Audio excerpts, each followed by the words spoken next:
and Jaggard of Giant Masters. I would like to talk to you all about something very deep, and you can tell me later whether it's too deep. But I'd like to talk deep. Spirituality is not about getting what you want. This whole thing about abundance and attracting to yourself, that's wonderful. If people are not doing well, I'm completely in favor of anything they need to do better. But don't call that spirituality. If you're not well, work on getting well. Don't work on getting placebos and something that compensates for the fact you're not well. That's like getting Pepto-Bismol because your stomach hurts. There's something wrong. A yogi, a yogini, a spiritual person, focuses on fixing what's wrong, not on compensating for it. So that's the foundation of deep spirituality. It doesn't mean anything's wrong with people doing things to make themselves feel better. That's what the world does. That's what everybody's always done.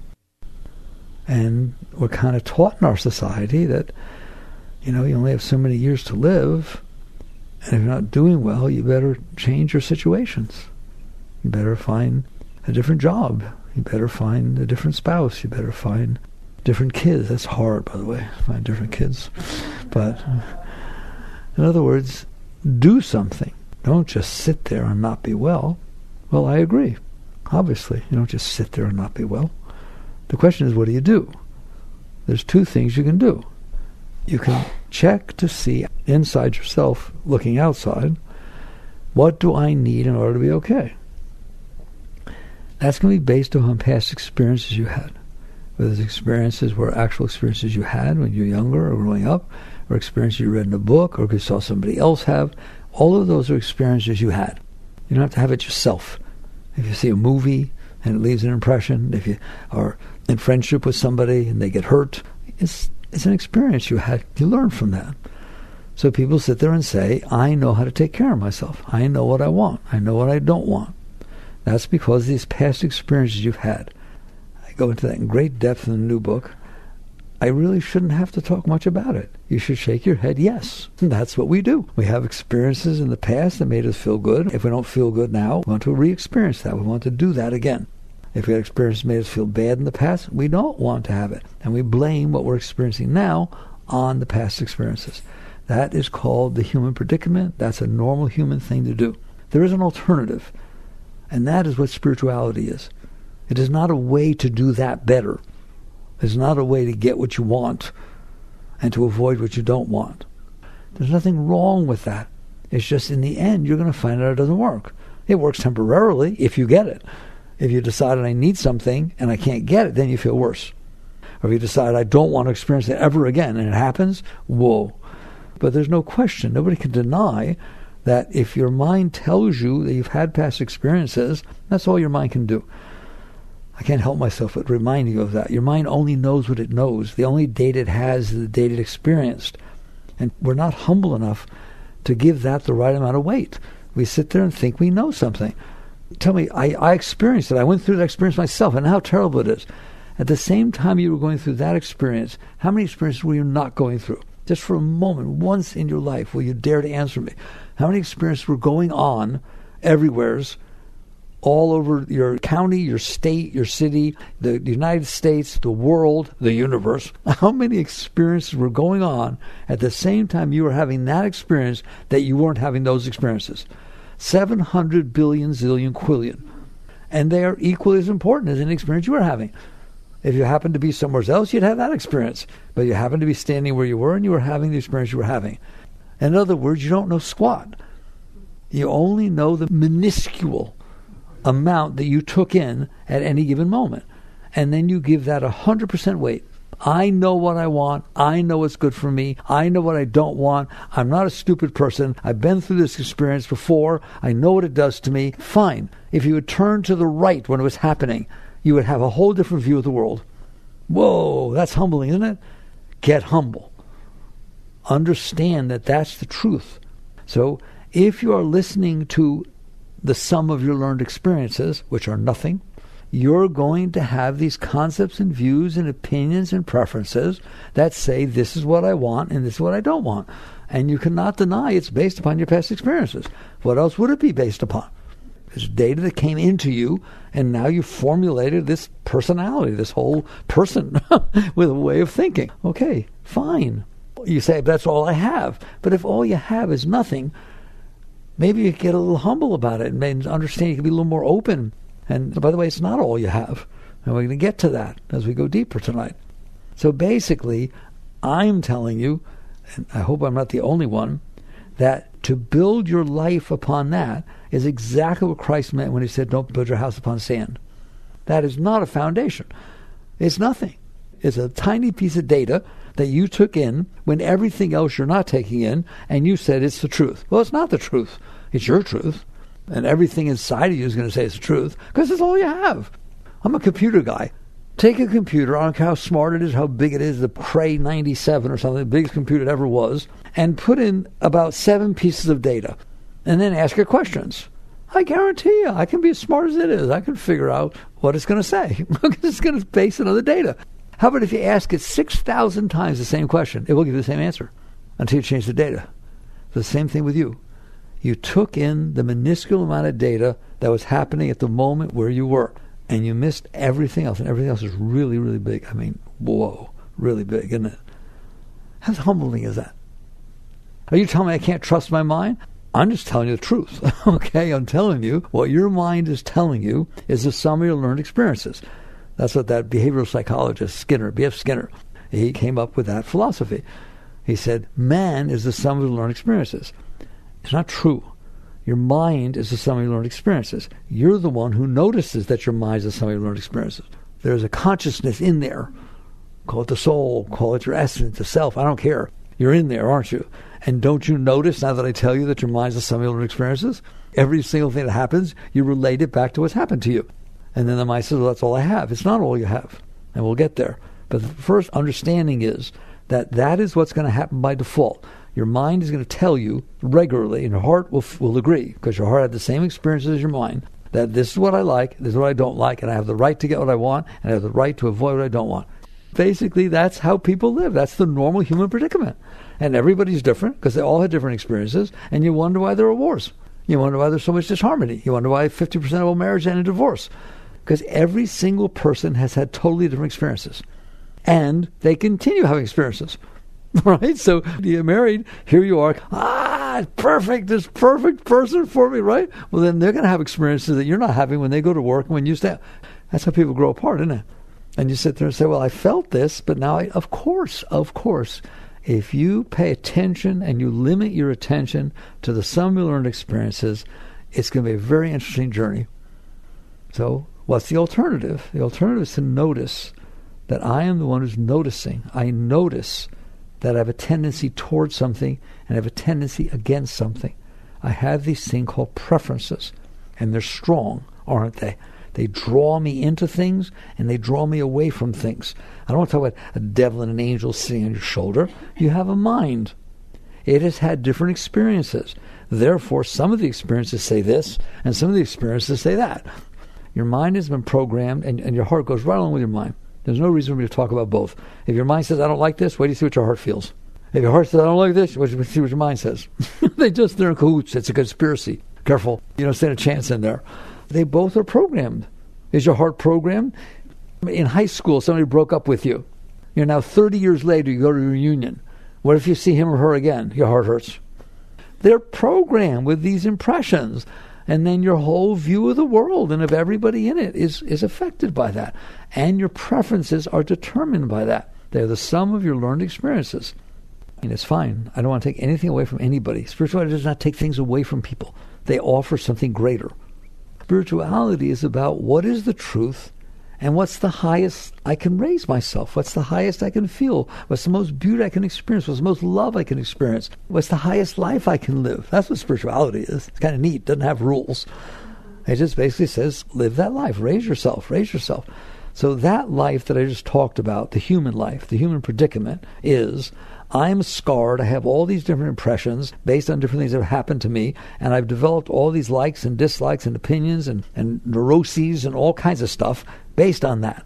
And then, like I said, people sell as spiritual, which is not, that if that's your situation and you're trying to get what you want, avoid what you don't want, let's use spiritual techniques for doing that. Let's use mantras and meditations and different ways of manipulating things. Okay? Well, you're welcome to do that, but you're doing the same thing as everybody else. You're just using different tools. But you're still trying to get what you want and avoid what you don't want. You're giving in to this programming. It's not you that wants it. It's not. It's the fact that you have a mind and a heart that have these tendencies. What do you do about that? So people will sit there and say, all I have is my mind. That is not true.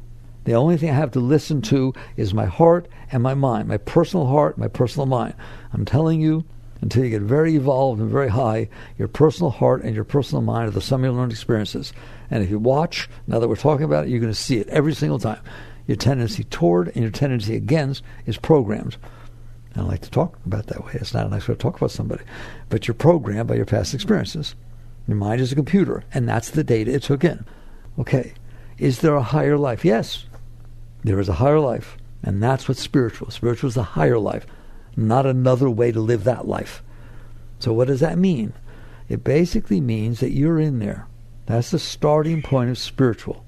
You're listening to what I'm saying, and you're shaking your head yes. How do you know that what I'm saying is true? Because you're in there, and you notice your mind. How many times people come to me and they say, after reading, The Untethered Soul or something like that, they say, I read it, but it wasn't like I learned something new. It was like it reminded me what I already knew. That's exactly what it does. Why? You know everything I know. I'm just sitting here watching. And that's what I saw. Well, you're in there too. It's an awareness. It's a realization that I'm in here. That is the beginning of spirituality. Not, I'm not okay. This is what I want. This is what I need. How do I get it? How do I avoid it? That's humanness. When you realize, wait a minute, that's out there. I'm in here. And I notice that I'm not okay. That's an honest statement. I notice sometimes I'm okay. If it's a nice day and I go fishing or do whatever it is I like to do, I guarantee if you're doing what you like to do, you're probably pretty okay. And if you're not doing what you like to do, you're probably not so okay. See? It's really easy to explain why people do what they want. How about if you sit there and say that? Why would somebody do something like that? I just told you. If they're getting what they want, they're okay. If they're not getting what they want, they're not okay. If they're getting what they don't want, they're not okay. And if they're avoiding what they don't want, they're in a state of relief. Thank God. There. So that's what people are doing. And since everybody's programmed differently, what they want and don't want are different things because they're programmed by their upbringing and by experiences and by everything. What's the alternative? There's an alternative way to live. What is that? I'm in here. Check. There's not one of you that's not in there. I'm a conscious being. I'm aware. What are you aware of? What's in front of me and what's inside of me? Are you aware of your thoughts? Are you aware that you have thoughts? Does anybody not have thoughts? They may not know what I mean by thoughts. You see? It's not hard. It's very straightforward stuff. Are thoughts out there? Can I pick them up and share them with you? No. They're in here. Your thoughts are in there. Fair enough? Like, it's obvious. Spirituality is truth. Therefore, it's obvious. So there is a world out there that you in here are aware of. If I ask you to look at the wall, not what are you looking at, where are you looking from? Don't answer, just pay attention. You're looking from over there? You're looking from your face, your nose, your eyes, not even your eyes. I'm in here. I'm the recipient of what's coming through my eyes, aren't you? You're in here, and from in here, you look out there. Can you not look out there? Sure. I can close my eyes. You don't have to close your eyes. Can you keep your eyes open and not look out there? Sure. Just get lost in thought. Can you get lost in thought? And by the way, the ultimate is when you're asleep. There are so many experiences that we have that are such teachers for us, and we pay no attention to them. Do you ever fall asleep? If somebody walks in your room when you're asleep, and if you weren't asleep, you would know they walked in the room. But when you're asleep, do you necessarily know they walked in the room? Well, I don't understand. Where are you? Your body's lying right there. Where are you? While they walk in your room and you don't know they walked in your room, can you be dreaming? Do you get lost in dreams? Did you take your body with you? No. You are in there. But where do your dreams come from? Your mind made them, didn't they? Your mind created the thoughts that you got into when you were dreaming. If somebody, I can't do it, I'm very left brain, but some people I know are very right brain. They can create the same scenery, if you will, inside their mind, full 3D, full color, full this, full everything, and get into it while they're awake. I knew an architect. I worked with an architect when I was a builder. Brilliant, brilliant designer, unbelievable. And we would talk about a house, and I don't know how he did it. He would just visualize every room, every single thing in the house would be inside his head. No matter how big it was, no matter how complex it was, you come back, he'd be talking about the same thing. He just built the thing in his mind as a thought. I'm admitting I can't do that. Can you all do that? He could do that. And then he would sit there, and he didn't use CAD programs. He drew. He was old type, kind of just drew all the architecture. And he drew just what he saw. 95% of the time, that's what we built. The first thing he saw, if a client talked to him, woo, it's pretty neat. Your mind can do that. That's what happens when you go to sleep. See, to me, that's a real awakening. When I sleep, my mind can do it. My mind builds entire cities and towns and relationships, and it does all kinds of things, doesn't it? Where do you think that came from? Your mind. Other than a unique spiritual dream, I don't want to talk about that. 99% of your dreams are your mind expressing itself, creating things. And you're there and you experience them, don't you? That's the same mind creating thoughts. So you are in there, even though somebody walks in the room and you don't know it, you're still there. You're having an experience.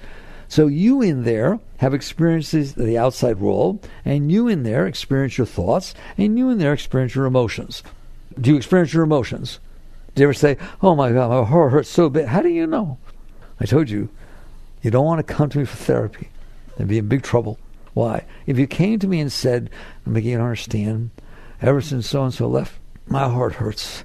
It just hurts so much. It's heavy. It's dragging. I can't do anything. My heart hurts. I know what I'm going to say to you. I don't care who you are. I'm going to say the same thing. How do you know? How do you know that your heart hurts? I don't know your heart hurts. I don't feel a thing. How do you know your heart hurts? And eventually you're going to look at me and scream at me because I'm in here and I experience it. Who's in there experiencing it? That's the beginning of spirituality. You are in there, aren't you? And you do experience it, don't you? You do have thoughts, don't you? How do you know? How do you come to me and say, oh my God, my thoughts are so negative, Mickey, I don't know what to do. I'm not going to tell you how to make them positive. I ask, how do you know? How do you know? That's the highest path you can take. Who is it that knows your thoughts are bothering you? Who is it that knows when you sit down to meditate that your mind won't stop? How do you know? That one in there, the consciousness, the awareness of being, is what spirituality is about. It's not about anything else, ever. That's what it's about. It's not about meditation. It's not about yoga. Those are techniques for coming back to your center, back to yourself. That's what we call the self, the Atman, the soul. That's the essence of your being. You're not your mind. You're the one who notices your mind. You're not your heart. You're the one who notices your heart. You're not your eyes. You're the one who looks through your eyes. You're not the dream. You're the one who's in the dream, experiencing it. You wake up in the morning and you say, oh, what a dream I had. Oh my God. Who had it? Who is in there experiencing the dream that's there when you come back? Is it the same person? Well, it's the same consciousness, isn't it? I had this dream, and I was in the dream, and I got married, and it was so beautiful. My God, it was everything I ever wanted. How do you know? You came back here, you're fully awake. Not married, you're fully awake, but you're telling me all about it. How do you know? Because the continuity of consciousness, that's who you are. You're the one that's noticing the dream. You're the one who notices the thoughts. You're the one who notices the emotions. You're the one who notices that you have a body. Do you have a body? How do you know? Because you can see it. That is what spirituality is. The word spirit is not the body, is not the mind, is not the emotions, and is not the dreams. It is the consciousness that is noticing these things. Please, you have to understand the reality of who you are. You are the consciousness that's having experiences. You're not the experience. You're the consciousness having the experience. You would be there if a different experience was happening. It'd be the same you. Look to the left, look to the right, look there. I see different things. It's still me that saw them. Consciousness is always there. It is the same consciousness. There is an awareness of being. That's what spirituality is about. Okay, so now let's go deeper. Why can't I experience that? If that's who I am, why don't I experience it? Because your consciousness is distracted by many, many different things. The outside world, you're sitting here meditating, you hear a sound. You're not meditating anymore. It pulled your consciousness down toward the sound. You're having a very good day, feeling wonderful, your whole inside is nice, and all of a sudden, that guy from high school who dumped you walks by, or at least somebody who looked like him.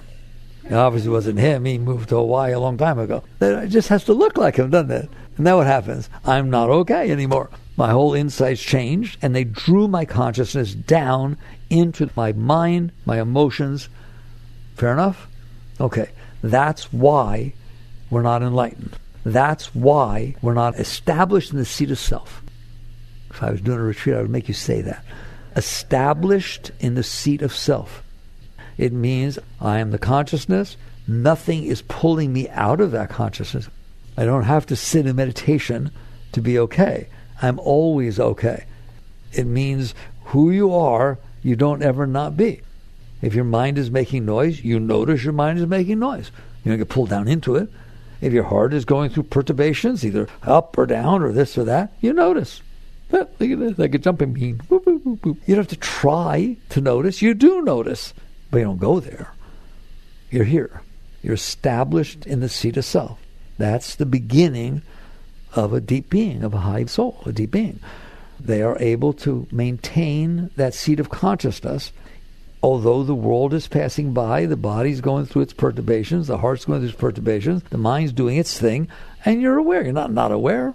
You're aware that that's what's going on. But you're also aware that you're the one who's aware that that's what's going on. And that is not the normal state. And that's what I want to talk about. Well, obviously we're aware that the mind is doing what it's doing.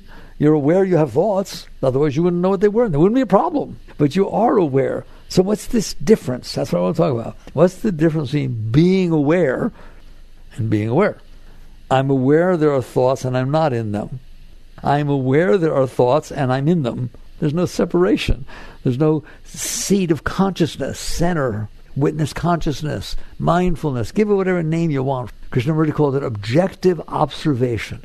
How's that for a name? That means there's a detachment. I'm objectively noticing what's going on.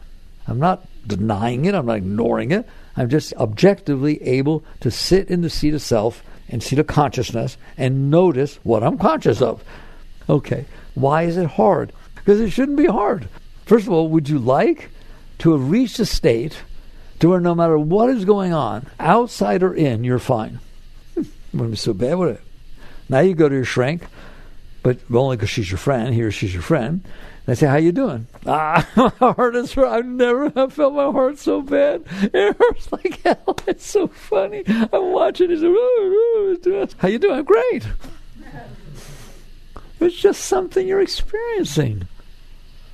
You hear me? It's something you're experiencing. It'll come and go, doesn't it? It's always come and go at some point. Except that you go around and get in it and can't go anywhere.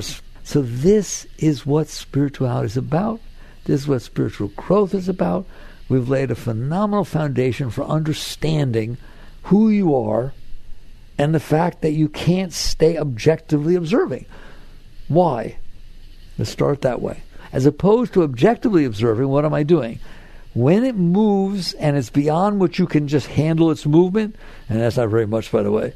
You can't handle the weather. You can't handle the car in front of you driving out the way you want. You can't handle you got a little stain on your pants. You can't handle if somebody's talking. You don't know what they're talking about. It might be about you. You can't handle it. You're getting older. Oh, my God.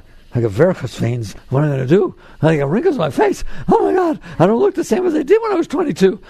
Look at all the things you can't handle. What does that mean? I'm literally telling you that when you say, I can't handle this, without realizing what you're saying is, I can't stay centered in the midst of this. What if you said, I can handle it?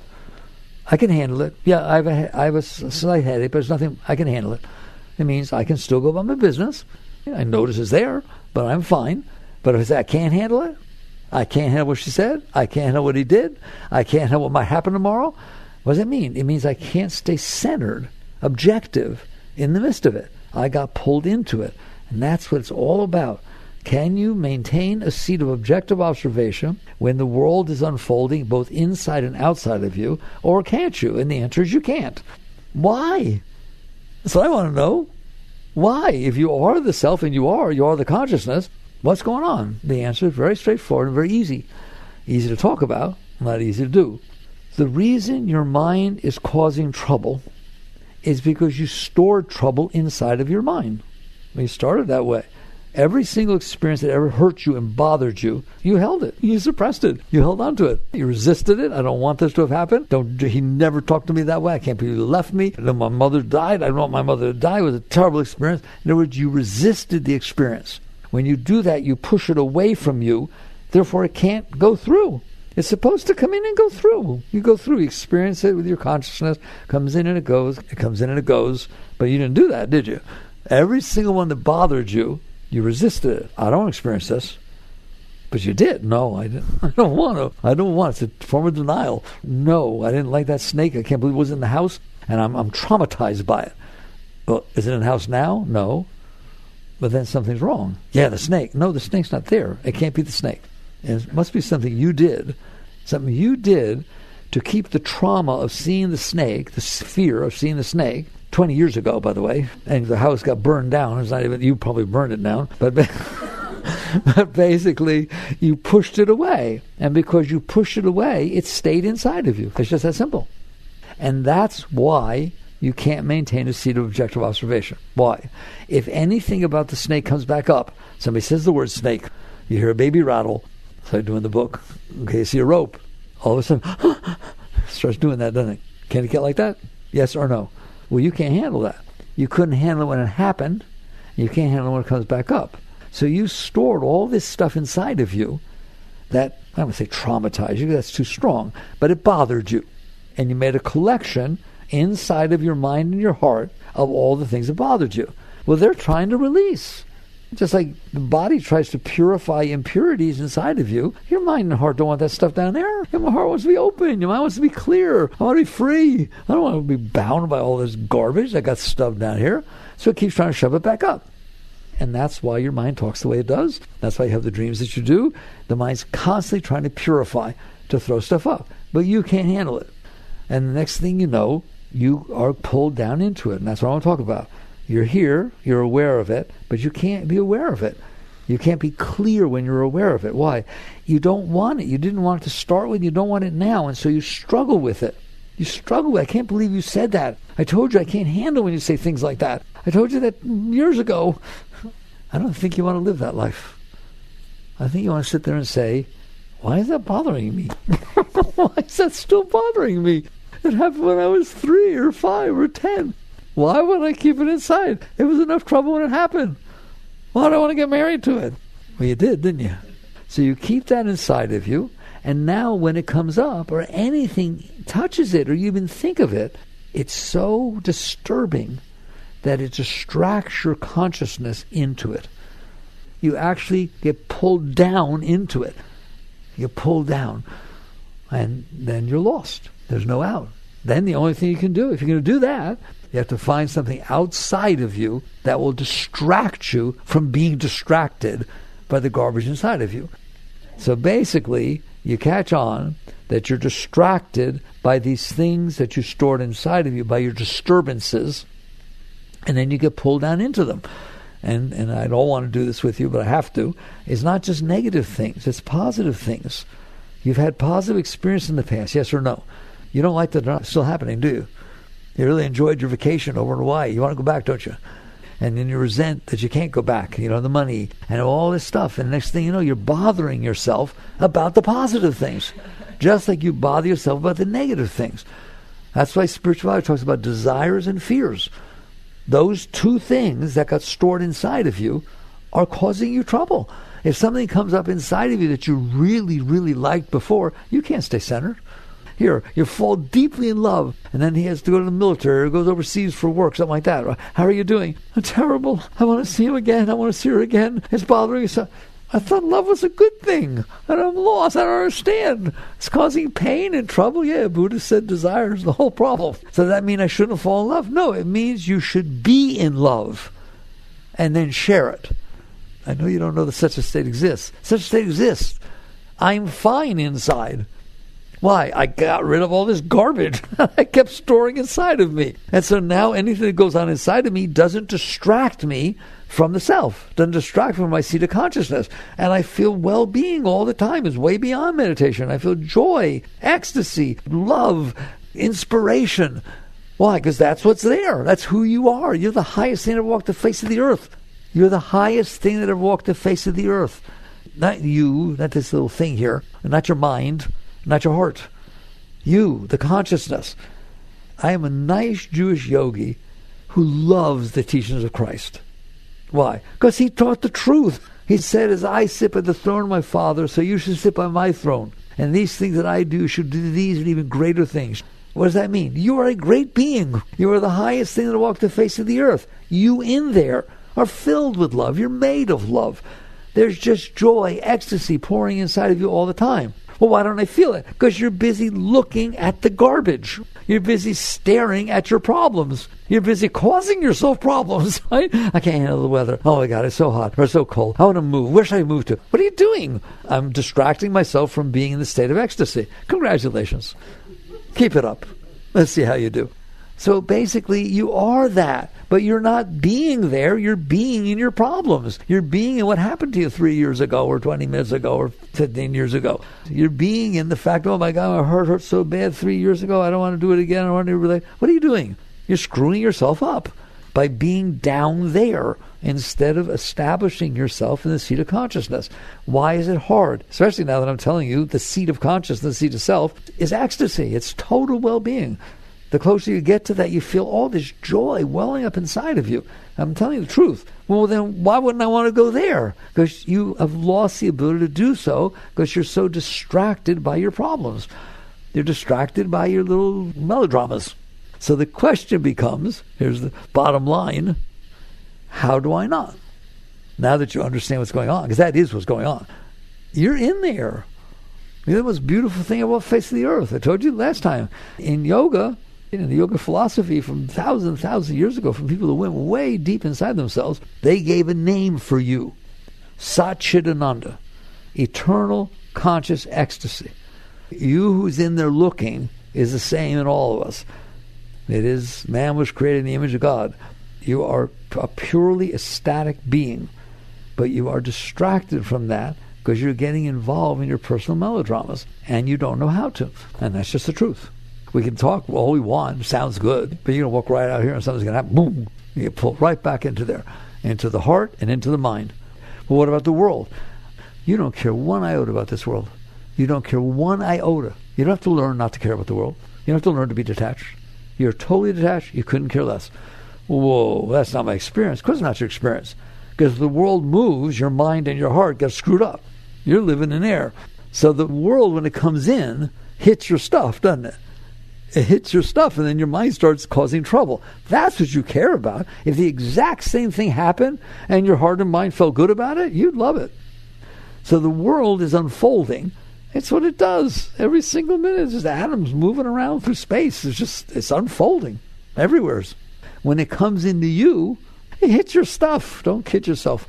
Oh my God, maybe I should have majored in this. Oh, if I had only done that. Well, I shouldn't have had the child so young. Every single thing is hitting something inside of you that's making your mind get melodramatic and personal and making your heart go up and down. And so that's what you care about. The world is what it is. And that's the high state. That's another thing I teach. Do you know that you are 99% enlightened? You are 99% capable of doing what I just told you, staying in that seat. There's only 0.1% that goes on in this world that hits your stuff. But that's your whole world. That's what you care about. You drive by trees all the time. You see clouds, sky, night, day. There's all kinds of stuff goes on, doesn't it? It doesn't hit your stuff, does it? It just comes in and goes through. 99% of everything picked up by your senses goes right through. And then there's this 0.1%. What is the 0.1%? The stuff you have stuff about that reminds you of something else. And the next thing you know, whoo, ooh, the mind is reacting, the heart is reacting, everything's going on, and you can't handle it. So you get pulled down into it. All right, so let's assume, which I would really like, that you understand what I'm talking about, and that you're in there, and that's what it's like to be in there, because it is. What do I do about it? I have to learn to not get pulled down into my stuff. Isn't it interesting that I can stand right next to you, and something can happen outside, it doesn't bother me, it bothers you. Or it doesn't bother you and it bothers me. Same thing. Same exact thing. We hear a sound. Why? Because of these impressions that you stored inside yourself. So you have a couple of choices. One is to sit there and say, I'm not going to get distracted. I know this stuff's coming up. I know it's going to hit. I'm not going to get distracted. So you struggle inside to try and keep yourself back and not drop down into that stuff. I tried that for years. That's really hard. That's really hard. And it was my experience also that even if you can do it some, the stuff's still there. So there's another path, which is the one I teach, which is get rid of the stuff. What do you mean? Well, if 99.9% of the world can go by without hitting you, what if you got rid of that 0.1%? What if you just learn to get rid of it and not keep any more in there? That's a really amazing path. Can things happen in the world in front of you on a daily basis without you putting more of those junk things inside of you that are going to come back and haunt you for the rest of your life? Can you go through a day without stuff hitting your stuff or causing you disturbance because of the weather, because of what somebody said? Can you go through a day without putting more in there? So that's the deepest spiritual path. It's called letting go. It's called sitting there, the day unfolds, I'm conscious enough, and I see the tendency to resist, to pull, to hold, to do stuff in there, to protect myself or get for myself. What if I just relax, relax, relax, and let it pass through? And that's the highest thing I can teach you. If you do that on a daily basis, what's going to happen is you will have developed the ability to let go. Just like you learn to play tennis, just like you learn to play the piano, just like you learn all kinds of things.